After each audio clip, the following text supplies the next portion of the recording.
ఆడవాళ్ల జడ, స్త్రీల కొప్పు లేదా జుట్టు గురించి హిందూ సంస్కృతి మరియు పురాణాలలో ఉన్న పవిత్రత, అందం మరియు శక్తిని తెలిపే కథ ఈ వీడియోలో చూద్దాం. ఈ కథ శివుడి జట లేదా శివుడి జుట్టు మరియు పార్వతీదేవి జుట్టుకు ఉన్న అనుబంధం గురించి వివరిస్తుంది. ఆడవాళ్ల జడ, శక్తి మరియు పవిత్రత యొక్క మూలం. అనాదికాలంలో పరమేశ్వరుడు కైలాసపర్వతంపై ప్రశాంతంగా ధ్యానం చేసుకుంటున్న సమయంలో ఆయన జటాజూటం జుట్టు లోనించి గంగానది భూమిపైకి ప్రవహిస్తూ ఉండేది. శివుడి జట పవిత్రత మరియు వైరాగ్యానికి చిహ్నంగా ఉండేది. పార్వతీదేవి ప్రార్థన. ఒకసారి పార్వతీదేవి శివుడిని చూసి, నాథా, మీ జటలో గంగాదేవి నివసిస్తోంది, అది పవిత్రతకు నిలయంగా మారింది. అయితే ఈ లోకంలో స్త్రీలకు వారి జుట్టు కేవలం అందానికి మాత్రమే పరిమితమా? మా స్త్రీల జడకు కూడా ఏదైనా దివ్యమైన ప్రాధాన్యత లేదా శక్తి ఉండాలని నా కోరిక అని ప్రార్థించారు. శివుడు చిరునవ్వు నవ్వి పార్వతీదేవిని ఓదార్చారు. ఓ పార్వతీ, స్త్రీల జడ కేవలం అందానికి మాత్రమే కాదు, మీ జుట్టులో నా జటలో ఉన్నంతటి పవిత్రత, శక్తి మరియు అనుబంధం ఉన్నాయి. శివుడి వివరణ.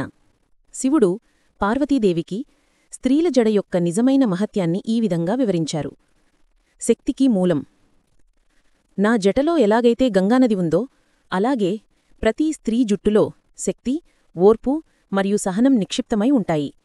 స్త్రీలు తమ జుట్టును ముడివేసుకున్నప్పుడు, కొప్పు పెట్టుకున్నప్పుడు ఆ శక్తి అంతా ఏకాగ్రమై ఇంటిని, కుటుంబాన్ని నడిపించడానికి అవసరమైన మానసిక బలాన్ని ఇస్తుంది.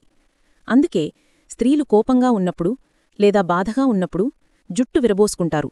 ఆ విరబోసుకున్న జుట్టు వారిలోని క్రోధాన్ని, శక్తిని బయటకు విడుదల చేయడానికి చిహ్నం. పవిత్ర బంధం. స్త్రీ జుట్టులోనుంచే ఆమె తన బిడ్డకు పాలి ఇచ్చే శక్తిని, తన భర్తకు ప్రేమని ఇచ్చే బలాన్ని తీసుకుంటుంది.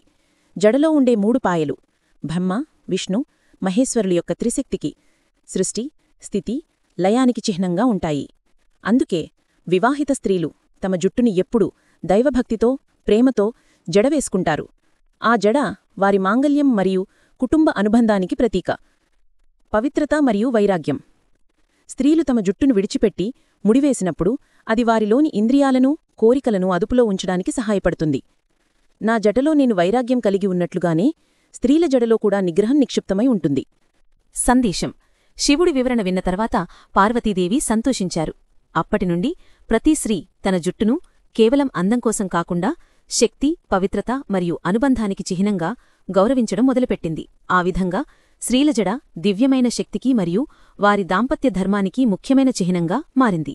లోకా సమస్త సుఖినో భవంతు. Thank you for watching video.